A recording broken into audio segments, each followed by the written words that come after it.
Welcome back into the Sports Source. This segment brought to you by Daniel Hood Roofing. Snow, ice, rain, more rain, temperatures below freezing, then temperatures up into the 60s. Folks, look it up. Big swings in temperature and a lot of precipitation, those are the things that are toughest on shingles. Your roof has been through a workout just these last 2 weeks here in East Tennessee. Before the next big weather event, call Daniel Hood Roofing. Have them come give your home a free inspection. They'll tell you if there's any problems. They'll tell you if there aren't any problems. DanielHoodRoofing.com is where you can learn more about them. You can read testimonials from 500,000 East Tennessee people. That might be a slight exaggeration, but only slight. DanielHoodRoofing.com, Daniel Hood Roofing. Operators are standing by. Call them this week. All right. Congratulations go out to Todd Helton, Knoxville's own, been accepted into the National Baseball Hall of Fame in Cooperstown this week. Just a tremendous honor, obviously, the Hall of Fame. But that's not the only sport that he's famous for here in Knoxville. He was also, of course, a football player. You see him there with the Rockies, you see him playing baseball at Tennessee, and you see him there as a quarterback at Tennessee. In 1994, after an injury to Jerry Colquitt, Helton took the reins for the Volunteers while Peyton Manning and Brandon Stewart battled for the starting job. Helton finally ceded the job to Manning, and then both raced on to the Hall of Fame, albeit in two different sports.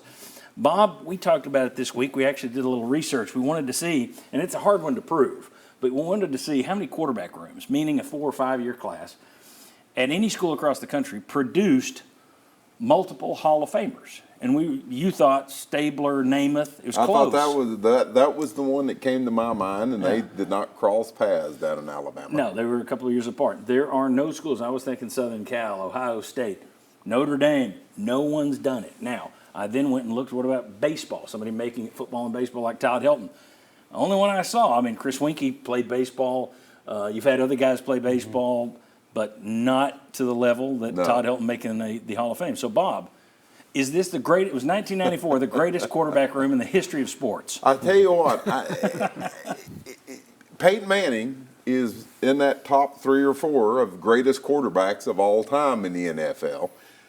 You probably weren't going to have a quarterback room that would produce more home runs. So yeah, I think you could make that argument. I mean, 2 Hall of Famers sitting there in the same room. If we went by legendary athletes. If we didn't say best quarterbacks, if we said, I'm helping you, it shouldn't change your opinion. No, I mean, that makes it even, that makes it easy, completely easy. All right, is that a nonsensical question? No, but it's hard to prove. Was anybody else, before my time, was anybody else there with Montana at Notre Dame? That's the one thing that I would say, because I think most people have Montana ahead of Manning as far as the all-time greatest rankings. Well, I was going to say, I'm not going to be invited to my family's Thanksgiving after saying that, but... No, they didn't have another Hall of Famer. They had a guy named Leash was the other quarterback. Was it? Rusty Leash or something. Now, if you want to say the best college Leash. football rooms, I'll go back to the Carson Palmer, Mark Sanchez, Matt Leinartz, and Matt Castle were all in the same quarterback room at the same time. But none of those guys were Hall of Fame level players, right? But they were all great quarterbacks. Great quarterbacks, yeah. Or good enough to be in the pros, yes. put it that way. Yeah. But couldn't hit very good home runs. Right, couldn't hit it. Low batting average. What was their batting average? All right, so let's turn this around. This is kind of a fun little gimmicky question. Is this the best quarterback room Tennessee has ever had? You talking about how good the quarterbacks were, or you talking about the big names? Yeah, you take it any way you want it.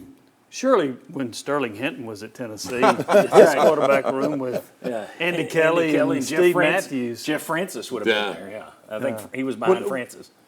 He was, but later they had Steve Matthews and ended up being. Anyway, no, that's a pretty strong room. And Brandon Stewart, remember, went to A&M and was a darn good quarterback who helped Tennessee get to a national championship game by winning the Big 12. Okay, I was starting to say 8, Yeah. but I wasn't sure how many numbers they had. Yeah. And we all thought, I mean, honestly, Jerry Colquitt was the guy that was expected to be the starter out of that group and the star. He was the heir apparent when after Heath left until the injury.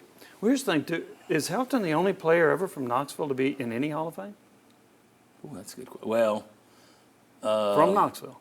If you're saying any Hall of Fame, You're talking about the pro sports Hall of Fame. I mean, I don't know all of them, but major sports. There is a local guy who's in the Wrestling Hall of Fame. So Daryl Lauderdale's his That's name. why I He is in the Wrestling Hall of Fame. I could say that because shout out to Coach Lauderdale. There you go. Major sports. You've been quiet. Yeah, I think you have to go Manning, Helton, just from the big name and what they accomplished.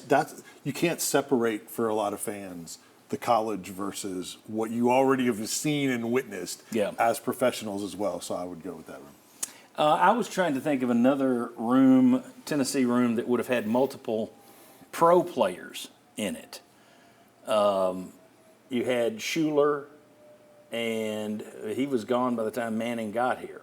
Correct. So I'm trying to think NFL quarterbacks. Theoretically, Clausen didn't Matt make it. Sims and Tyler I was Bray gonna say would that. fall into Yeah. that category. They had to have started. Well, here's the one I went back to. I think Pat Ryan got here while Condrich Holloway was still here, was he not? Yeah. Okay. So They played Condrich had a together. long CFL career. Yeah. Could have played baseball, and of course Pat was a backup. Although he Yeah. had a few starts, a couple he'd like Yeah. to forget at the end, but he had some really good starts. Well, you had T. He had a- Martin in with Peyton Manning. Yeah, T didn't play as much as Pat Ryan. He didn't But, last. made it to the NFL. There aren't. We're probably Yeah. forgetting someone, but anyway, interesting question, interesting topic. Bobby Scott. Just to mention Bobby's name. Well, would No, Bobby no, I and just Dewey said have that been to- on the same? Dewey Warren? Of course, Dewey didn't make the pros. Bobby's last year was 1970. 72. 72. He was Yeah. 68 to 72. I thought his last game was the Air Force Sugar Bowl. He was out before that. Was he? Okay. Yeah, 1 year. Yeah, I don't think he was there in 72. Yeah, he wasn't. Yeah, don't listen to him. I only did the show with him for 17 years. So, We'll look it up, but I'm pretty sure his last game was the Sugar Bowl. I may be wrong. so if I'm I wrong didn't on really that, think there's I'm anybody going to else text with message. him. I just Well, wanted to get his name on $10. there. List the whole. There you go, $10. All right. When we come back, and congratulations to Todd Helton once again. Yes. When we come back, construction issues on the UT campus. What do they mean for Lindsey Nelson Stadium? What do they mean for the Orange and White game? Come on back.